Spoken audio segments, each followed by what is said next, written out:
எல்லாருக்கும் வணக்கம். மீண்டும் மெய்ப்பொருள் காண்க தளத்திற்கு எல்லாரையும் நான் வரவேற்கிறேங்க. முதல்ல முக்கியமான அப்டேட்ஸ் எல்லாத்தையுமே பார்த்துருவோங்க. காக்னிசன்ட் டெக் சொல்யூஷன்ஸினுடைய செகண்ட் குவார்டர் ரிசல்ட்ஸ் வந்துருக்குங்க. ரெவன்யூ வந்து ஒரு 7.2% இயர் ஆன் இயர் ஏறி இருக்கு. நெட் ப்ராஃபிட் வந்து 14% இயர் ஆன் இயர் ஏறி இருக்குங்க. சமீபத்தில் அவங்க ஒரு engineering US based engineering company Belcan அப்படின்னு நிறுவனத்தை அக்வயர் பண்ணாங்க. அதனால மட்டுமே காக்னிசன்ட்க்கு ஒரு 4% ரெவன்யூ க்ரோத் கிடைச்சிருக்குங்க. க்ரோத் கைடன்ஸ் அப்படின்னு எடுத்துக்கிட்டோம்னா 4 to 6% கொடுத்துருக்காங்க. அடுத்து அமெரிக்கால கடைசி 2 நாளா எஃப்ஓஎம்சி மீட்டிங் நடந்தது இல்லையா? ஜெரோம் பவுல் அவர்கள் இன்ட்ரெஸ்ட் ரேட் கட் பண்ணுவாரா மாட்டாரா அப்படின்ற கேள்வி இருந்தது. தொடர்ந்து 5வது முறையா இந்த வட்டி விகிதங்களை அப்படியே கான்ஸ்டன்டா ஸ்டெடியா ஹோல்ட் பண்றாருங்க. 4.25ல இருந்து 4.5% இருக்கு இன்ட்ரெஸ்ட் ரேட்ஸ்.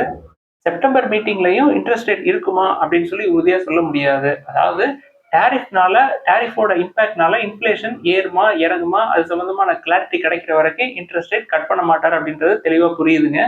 அடுத்து ட்ரம்ப் அவர்கள் வந்து நாளைக்கு ஆகஸ்ட் 1ல இருந்து இந்தியால இருந்து யூஎஸ்க்கு போற குட்ஸுக்கு 25% இம்போர்ட் டேரிஃப் இருக்கும் அப்படின்னு சொல்லியிருக்காருங்க. நிப்டி ஃபார்மா காலையிலே ஒரு 2% கீழே இறங்கி இருந்தது. இது போக ட்ரம்ப் அவர்களுக்கு இன்னொரு முக்கியமான உறுத்தல் என்ன அப்படின்னா, ரஷ்யாட்ட இருந்து நம்ம சீப்பரான பிரைஸ்ல க்ரூட் ஆயில வாங்குறது, தென் டிஃபென்ஸ் எக்யூப்மெண்ட்ஸை ப்ரொக்யூட் பண்றோம் இல்லையா? இது ரெண்டும் வந்து அவருக்கு ஏற்றுக்கொள்ள தகவல் இல்லை, அதனால பெனால்டி போடுவோம் அப்படின்ற மாதிரியும் சொல்லியிருக்கிறாரு. அடுத்து டாடா மோட்டார்ஸ் எடுத்துக்கிட்டோம்னா Italian based commercial vehicle manufacture Iveco அப்படின்ற நிறுவனத்தை அக்வயர் பண்ண போறது எப்படியோ உறுதியான மாதிரி தெரியுதுங்க. டீலோட ஒர்த்து 3.8 பில்லியன் யூரோஸா இருக்கு. ஐவிகோவை பொறுத்த வரைக்கும் 30+ கண்ட்ரீஸ்ல அவங்க ஏற்கனவே பிசினஸ் பண்ணிட்டு இருக்காங்க. இது டாடா மோட்டார்ஸோட கமர்ஷியல் வெஹிக்கிள் செக்மெண்ட் பிசினஸ் வந்து ஸ்ட்ரென்தன் பண்ணும் அப்படின்றதுல எந்த மாற்று கருத்தும் இல்லைங்க. நம்ம வெயிட் பண்ணணும். அடுத்து ஆஸ்டர்டம் ஹெல்த் கேர் எடுத்துக்கிட்டோம்னா Q1 ஃபினான்ஷியல் 26ல ப்ராஃபிட் ஆஃப்டர் டாக்ஸ் 22% ஏறி இருக்குங்க. ப்ராஃபிட் வந்து 90 கோடி ரூபாய். கம்பெனி வந்து ஒரு 580 கோடி ரூபாய் முதலீட்டுல பெங்களூர்ல 5th ஹாஸ்பிட்டல்ஸ் வந்து ஒன்று ப்ராஜெக்ட் பண்ண போறாங்க. ஸோ இந்த ப்ராஜெக்ட் முடிஞ்சது அப்படின்னா பெங்களூர் சிட்டிஸ்குள்ளேயே அவங்கள்ட்ட ஒரு 2580 பெட்ஸ் இருக்கும். கம்பெனியோட ரெவன்யூ Q1 ஃபினான்ஷியல் 26ல 12% ஏறி இருக்குங்க. இது போக கம்பெனி வந்து ஆஸ்டர் ரமேஷ் ஹாஸ்பிட்டல்ஸ்ல அவங்களோட ஸ்டேக்கை இன்க்ரீஸ் பண்ணியிருக்காங்க. ஏற்கனவே 57.49% ஸ்டேக் இருந்ததுங்க. இப்போ ஒரு 13% கூட்டி 70.49% ஹோல்ட் பண்றாங்க. அமெரிக்க டாலருக்கு நிகரான இந்திய ரூபாயோட மதிப்பு மேலும் சரிஞ்சிருச்சுங்க. நான் கடைசியா பாக்குறப்ப 87.61 இந்திய ரூபாயா இருந்தது. அடுத்து டாடா இன்வெஸ்ட்மெண்ட் கார்பரேஷன் எடுத்துக்கிட்டோம்னா Q1 financial 26 results August 4 release ஆகுதுங்க. அன்னைக்கு கம்பெனி வந்து ஸ்டாக் ஸ்பிளிட் பண்ணலாமா, அதோட ரேஷியோ அதெல்லாம் அன்னைக்கு சொல்லுவாங்க. ஸோ ஸ்டாக் ஸ்பிளிட் பண்ணாங்க அப்படின்னா சின்ன சின்ன இன்வெஸ்டர்ஸ் இப்போ ஒரு 5000 6000 கொடுத்து வாங்க முடியாதவங்க ஈஸியா டாடா இன்வெஸ்ட்மெண்ட் கார்பரேஷனை கன்சிடர் பண்றதுக்கு ஒரு நல்ல ஆப்ஷனா இருக்கும். அடுத்த இண்டஸ் டவர்ஸுடைய Q1 ஃபினான்ஷியல் 26 ரிசல்ட்ஸ் எடுத்து பார்த்தோம்னா ப்ராஃபிட் வந்து 10% இறங்கி இருக்குங்க இயர் ஆன் இயர். ரெவன்யூ வந்து ஒரு 9% ஏறினாலும் என்ன முக்கியமான காரணம் அப்படின்னா எக்ஸ்பென்சஸ் பயங்கரமா கூடியிருக்குங்க. 29.2% ஏறி இருக்கு இயர் ஆன் இயர். டவர் பிசினஸை பொறுத்த வரைக்கும் எக்ஸ்பென்சஸ் ஏற்கனவே ரொம்ப அதிகம்னு சொல்லுவோம் இல்லையா? பவர் அண்ட் ஃபியூல் எக்ஸ்பென்சஸ் மட்டுமே டோட்டல் எக்ஸ்பென்சஸ்ல 84% கான்ட்ரிபியூட் பண்ணுதுங்க. அது போக மெயின்டெனன்ஸ் ரிப்பேர் அப்படின்னு சொல்லிட்டு இயர் ஆன் இயர் எக்ஸ்பென்சஸ் மட்டுமே ஒரு 5.8% கூடுதுங்க. அடுத்து டாடா சன்ஸ் எடுத்துக்கிட்டோம்னா ஷபூர்ஜி பலோன்ஜி குரூப்ட ஒரு 18.3% ஸ்டேக் இருக்குங்க. அவங்க வந்து எக்ஸிட் பண்ணணும் அப்படின்னு நினைக்கிறாங்க. முற்காலங்களில் எஸ்பி குரூப் வந்து டாடா சன்ஸ்ல இருந்து எக்ஸிட் ஆகுறதுக்கு ரட்டன் டாடா அவர்கள் தொடர்ந்து எதிர்ப்பு தெரிவிச்சுட்டே இருந்தாரு. எஸ்பி குரூப்பை பொறுத்த வரைக்கும் டாடா சன்ஸ்ல 1928ல இருந்தே ஒரு 18.27% ஸ்டேக் பக்கமா இருக்கும்னு நினைக்கிறேங்க. இப்போதைக்கு சந்திரசேகரன் அவர்கள் டாடா ட்ரஸ்ட் சொன்ன மாதிரி எஸ்பி குரூப் எக்ஸிட் ஆகிறதுக்கு பாசிபிள் வேஸ் என்னென்ன அப்படின்றதெல்லாம் ஆராய்ச்சி பண்ண ஆரம்பிப்பாரு. அடுத்து ஜியோ ஃபினான்ஷியல் சர்வீசஸ் எடுத்துக்கிட்டோம்னா ப்ரொமோட்டர்ஸ் வந்து ஒரு 15,825 crores கேபிட்டல் வந்து இன்ஃபியூஸ் பண்ணிருக்காங்க. இதுக்கப்புறம் ப்ரொமோட்டர்ஸோட ஸ்டேக் அப்படின்றது 54% கூடி இருக்குங்க. ஜியோ ஃபினான்ஷியல் சர்வீசஸ் நிஃப்டி 50ல இருந்தாலும் ரொம்ப காஸ்ட்லி தான். நம்ம எப்போதுமே அதை கன்சிடர் பண்ண மாட்டோம். அடுத்து ரிலாக்ஸோ ஃபுட்வேர்ஸோட Q1 ஃபினான்ஷியல் 26 ரிசல்ட்ஸ் எடுத்து பார்த்தோம்னா நெட் ப்ராஃபிட் வந்து இயர் ஆன் இயர் பேசிஸ்ல ஒரு 10% ஏறி இருந்தாலும் குவார்டர் ஆன் குவார்டர் பேசிஸ்ல 13% கீழே இறங்கி இருக்குங்க. தென் ரெவன்யூ அப்படின்னு எடுத்துக்கிட்டோம்னா 12.6% இயர் ஆன் இயர் இறங்கி இருக்கு. குவார்டர் ஆன் குவார்டர் பேசிஸ்லயும் 5.8% இறங்கி இருக்குங்க. இன்னைக்கு ஷேர் ஒரு 5% கீழே இறங்கி இருக்கு. பெர்ஃபார்மன்ஸ் கார்ட்ல தென் ஓவர் வேல்யூட், அதனால அதுல தொடர்ந்து செல்லிங் ப்ரெஷர் இருக்கும். இயர் ஆன் இயர் கம்பெனியோட பெர்ஃபார்மன்ஸ் பார்த்தோம்னா ரெவன்யூ 4% குறைஞ்சிருக்குங்க ஃபினான்ஷியல் 24 கம்பேர் பண்றப்ப ஃபினான்ஷியல் 25ல. அதே மாதிரி ப்ராஃபிட்டபிலிட்டியும் குறைஞ்சிருக்கு. ஃபினான்ஷியல் 24ல 200 crores பக்கமா ப்ராஃபிட் பண்ணவங்க ஃபினான்ஷியல் 25ல 170.5 crores தான் ப்ராஃபிட் பண்ணியிருக்காங்க. இதற்கு என்ன காரணம் அப்படின்னா லோயர் வால்யூம் growth தான். இது ஒரு பக்கெட். பட் கம்பெனியோட பிசினஸ் எடுத்துக்கிட்டீங்கன்னா ஃபுட்வேர் செக்மெண்ட்ல மிட் ரேஞ்ச் செக்மெண்ட் தாங்க இவங்க ஃபோக்கஸ் பண்ணுவாங்க. அதுல டிமாண்ட் அப்படின்றது ரொம்ப கம்மியா இருக்கு. அடுத்து பேங்க் ஆஃப் இந்தியாவுடைய Q1 ஃபினான்ஷியல் 26 ரிசல்ட்ஸ் எடுத்தோம்னா நெட் ப்ராஃபிட் வந்து ஒரு 32.2% ஏறி இருக்குங்க இயர் ஆன் இயர். பேங்கிங்கை பொறுத்த வரைக்கும் நெட் இன்ட்ரெஸ்ட் இன்கம் தானே பார்ப்போம், குறைஞ்சிருக்குங்க 3.3% இயர் ஆன் இயர் குறைஞ்சிருக்கு. டெபாசிட்ஸ் வந்து ஒரு 9% ஏறி இருக்குங்க. நெட் என்பிஎன் எடுத்துக்கிட்டோம்னா குவார்டர் ஆன் குவார்டர் பேசிஸ்ல 0.82ல இருந்து 0.75 குறைஞ்சிருக்கு. அடுத்து கேபிஐடி டெக்னாலஜிஸ் உடைய Q1 ஃபினான்ஷியல் 26 ரிசல்ட்ஸ் எடுத்துக்கிட்டோம்னா கன்சாலிடேட்டட் நெட் ப்ராஃபிட் 16% பக்கமா இயர் ஆன் இயர் இறங்கி இருக்கு. பட் சேல்ஸ் நம்பர்ஸ் வந்து கூடியிருக்குங்க, 12.7% சேல்ஸ் வந்து கூடியிருக்கு. அடுத்து கேபிஐடி ரெண்டாவது அப்டேட் என்ன அப்படின்னா ஜேஎஸ்டபிள்யூவும் கேபிஐடியும் ஒரு ஸ்ட்ராட்டஜிக் பார்ட்னர்ஷிப் போடுறாங்க. எதுக்கு அப்படின்னா நியூ எனர்ஜி வெஹிக்கிள்ஸ்க்கு தேவையான சாஃப்ட்வேர்ஸை டெவலப் பண்றதுக்காக இந்த பார்ட்னர்ஷிப் போடுறாங்க. இந்த நியூ எனர்ஜி வெஹிக்கிள் செக்மெண்ட்ல அவுட்புட் வந்து H2 ஃபினான்ஷியல் 26ல தெரியும் அப்படின்னு சொல்லியிருக்காங்க ஜேஎஸ்டபிள்யூ மோட்டார்ஸ். அடுத்து கோல்டு எடுத்துக்கிட்டோம்னா 22 carat gold per gram 40 rupees விலை இறங்கி இருக்குங்க, 9170ல இருக்கு. அடுத்து சந்தையில தொடர்ந்து எஃப்ஐஎஸோட செல்லிங் பிரஷர் இருந்துகிட்டே இருக்குன்னு சொன்னோம் இல்லையா. நேத்து ஜூலை 30 எஃப்ஐஎஸ் மறுபடியும் கேஷ் செக்மெண்ட்ல ஒரு 850 கோடிக்கு பக்கமா வித் நெட் செல்லர்ஸா தான் இருக்கிறாங்க. அடுத்து ஐடிஎஃப்சி ஃபர்ஸ்ட் பேங்கை பொறுத்த வரைக்கும் டிவிடெண்ட் அனௌன்ஸ் பண்ணியிருந்தாங்க இல்லையா, 0.25 பெர் ஷேர்.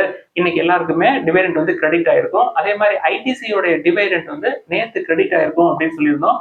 கிரெடிட் ஆகாதவங்க இன்வெஸ்டர் சர்வீஸ் சென்டருக்கு கம்யூனிகேட் பண்ணலாம், isc@itc.com அப்படின்ற இமெயில் ஐடிக்கு மெயில் அனுப்பலாம். அடுத்து இன்னைக்கு கேள்விகளுக்குள்ள போயிடலாங்க. First IndusInd bank, IDFC first bank, இதுல எது சார் கன்சிடர் பண்ற ரேஞ்சில் இருக்கு, எதை நீங்க கன்சிடர் பண்ணுவீங்க அப்படின்னு சொல்லி கேட்டிருக்காங்க. ரெண்டையுமே நான் கன்சிடர் பண்ணுவேங்க. ரெண்டுமே வந்து பிரைஸ் டு புக் 1.5 விட கம்மியா தான் இருக்கு. இப்போதைக்கு இண்டஸ்இண்ட் பேங்க் 1 விட கம்மியா இருக்கு.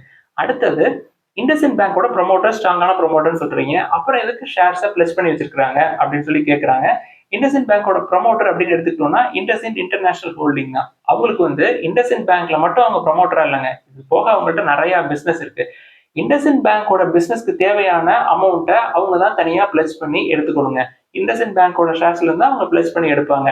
அதாவது கம்பெனி வந்து ரிஸ்க்ல இருக்கு அப்படின்னா ப்ரொமோட்டர்ஸ் பணம் போடுவாங்க, அது ஒரு பக்கெட்டுங்க. ஆனா இண்டஸ்இண்ட் பேங்க் ஃபர்தரா க்ரோ ஆகுறதுக்கு அவங்க இண்டஸ்இண்ட் பேங்கே தான் பணத்தை வந்து கேபிட்டல்ல ரைஸ் பண்ணிக்கணும், அதனால பிளஸ் பண்ணிருப்பாங்க. அது போக இண்டஸ்இண்ட் வந்து ஒரு 10,000 கோடிக்கு பக்கமா செலவு பண்ணி ரிலையன்ஸ் கேபிட்டலை அக்வயர் பண்ணியிருக்காங்க. ஸோ இவ்வளவு ஸ்ட்ரெஸ்ல இருக்கிறப்பையும் ஒரு பெரிய அக்விசிஷன் முடிக்கிறாங்க. அது போக இன்னொரு இன்வெஸ்ட்மெண்ட் பிசினஸையும் வாங்க போற மாதிரி செய்திகள் இருக்கு, அது நிலுவையில இருக்குன்னு நினைக்கிறேங்க. ஸோ இண்டஸ்இண்ட் பிசினஸை பொறுத்த வரைக்கும் இண்டஸ்இண்ட் பேங்க் தான் பாத்துக்கணும். ஏதாவது பிரச்சனை வருது, சிக்கல் வருது அப்படின்னா கண்டிப்பா ப்ரமோட்டர்ஸ் பணத்தை போடுவாங்க. இப்ப சமீபத்தில் கூட நம்ம பேசியிருந்தோம், ஒரு 30,000 கோடி ஃபண்ட் ரைஸ் பண்றதுக்கான அப்ரூவல் எல்லாம் கொடுத்துருக்காங்க அப்படின்னு சொல்லி பார்த்தோம் இல்லையா. அடுத்து சந்தையை பொறுத்த வரைக்கும் பெர்ஃபார்மன்ஸ் தான் எப்பொழுதும் பார்க்கும். பெர்ஃபார்மன்ஸ் சரியில்லை அப்படின்னா சந்தை வந்து மேலே போகாது. அது போக நீண்ட நாட்கள் கூட சந்தை வந்து சைட்வேஸ்லேயே போகலாம் அப்படின்னு சொல்லியிருந்தோம். எடுத்துக்காட்டுக்கு ஜப்பான் மார்க்கெட்டை பத்தி பேசியிருந்தோங்க. 30 ஆண்டுகள் வந்து ஒரு பீக்குக்கும் இன்னொரு பீக்குக்கும் உள்ள இடைவெளியை பத்தி நம்ம பேசியிருந்தோம் இல்லையா. அதுக்கு ஒரு நண்பர் என்ன எழுதியிருக்கிறாரு அப்படின்னா, நம்ம வந்து டெவலப்டு எக்கனாமியோட நல்லா க்ரோ ஆகிட்டு இருக்கோம் அப்படின்னு சொல்லி எழுதியிருக்கிறாங்க.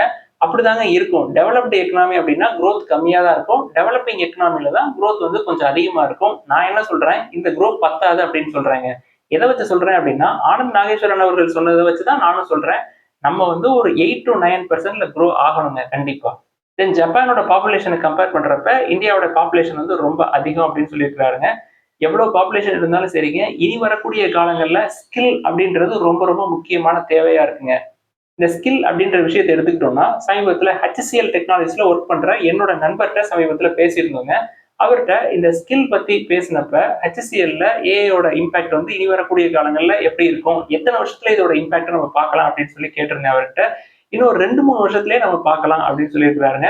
சரி, கம்பெனியோட எம்ப்ளாயிஸ்க்கு இந்த ஏஐனால எந்த விதமான பாதிப்பு இருக்குமா அப்படின்னு சொல்லி கேட்டிருந்தோம். எம்ப்ளாயிஸை பொறுத்த வரைக்கும் எனக்கு ஏஐல ஒரு சில வேலைகள் தெரியும் அப்படின்ற மாதிரி ஒரு இமேஜ் வந்து கிரியேட் பண்ணணும். அப்பதான் கம்பெனில சர்வே ஆக முடியும். ஏதாவது ப்ராஜெக்ட் பண்ண சொல்றாங்க அப்படின்னா நான் வந்து இந்த ஏஐ வச்சு இதை வந்து முடிச்சிருக்கேன் அப்படின்னு சொல்லி ஒரு இமேஜை கிரியேட் பண்ண வேண்டிய சூழ்நிலை இருக்கு அப்படின்னு சொன்னாரு. அடுத்து எக்ஸைட் இண்டஸ்ட்ரீஸ் கன்சிடரேஷன் லெவல்ல இருக்கு அப்படின்னு சொல்லி கேட்கறாங்க. கொஞ்சம் ஓவர் வேல்யூட தாங்க இருக்கு. 35 டைம்ஸ் ஏர்னிங்ஸ் பக்கமா இருக்கு.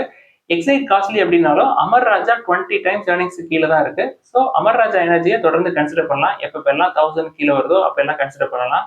அடுத்த ஒரு நண்பர் வந்து book value or intrinsic value எதை வந்து பார்க்கணும், லாங் டேர்ம்ல நம்ம இன்வெஸ்ட் பண்ணணும் அப்படின்னா வேல்யூ இன்வெஸ்டிங்க்கு அப்படின்னு சொல்லி கேட்டிருக்காங்க.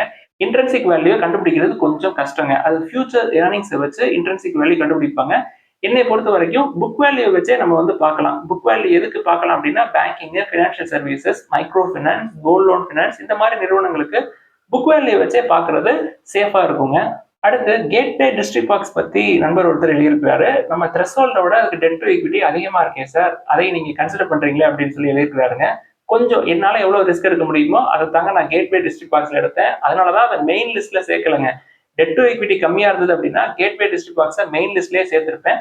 வாட்ச் லிஸ்ட்ல இருக்கிறதே நம்ம கன்சிடர் பண்ணிட்டு தான் இருக்கோம். பட் ரொம்ப மினிஸ்குவல் குவான்டிட்டிஸ்ல கன்சிடர் பண்றோம். நல்ல ரிசல்ட்ஸ் வந்து காட்டியிருக்காங்க. பிரைஸ் டு புக் 1.55 தான் இருக்கு. ஸ்னோமேன் லாஜிஸ்டிக்ஸ் இப்போ ரீசெண்டா டிசம்பர் 2024 அவங்களோட ஸ்டேக் 47ல இருந்து 51% கூட்டியிருக்காங்க. ஸோ க்ரோத் ப்ராஸ்பெக்ட்ஸ் அப்படின்றது அந்த கம்பெனிக்கு நல்லா இருக்கிற மாதிரி தெரிஞ்சதுங்க. அதனால நான் அந்த ரிஸ்க் எடுத்தேன். அடுத்து பஜாஜ் ஹவுசிங் ஃபைனான்ஸை பத்தி கேட்கிறப்ப நீங்க கேன்ஃபின் ஹோம்ஸை சொல்றீங்களே சார் அப்படின்னு சொல்லி எழுதியிருக்காங்க. ஏன் எல்ஐசி ஹவுசிங் ஃபைனான்ஸ் கூட நல்லா தானே இருக்கு அப்படின்னு எழுதியிருக்காங்க. நம்ம முற்காலங்களில் பேசுனதை எடுத்து பார்த்தோம்னா உங்களுக்கு புரிஞ்சிருக்குங்க. நான் எப்பப்பெல்லாம் பஜாஜ் ஹவுசிங் ஃபைனான்ஸ் சொன்னாங்களோ அப்ப எல்லாம் எல்ஐசியும் கன்சிடர் பண்ணலாம், தென் கேன்ஃபின் ஹோம்ஸையும் கன்சிடர் பண்ணலாம் அப்படின்னு தான் சொன்னேன். இப்போ சமீபத்தில் ரீசன்ட் குவார்டர்ஸ்ல கேன்ஃபின் ஹோமோட நம்பர்ஸ் சூப்பரா இருந்ததுங்க. Net interest income, net profit, sales எல்லாமே நல்லா இருந்தது. அதனால கேன்ஃபின் ஹோம்ஸை நான் சொன்னேன். இதெல்லாம் தான் இன்னைக்கு டிஸ்கஸ் பண்ணணும்னு நினைச்சோம். ஏதாவது சந்தேகங்கள் கேள்விகள் இருந்தா எல்லாத்தையும் எழுதுங்க. எல்லாருக்கும் நன்றி.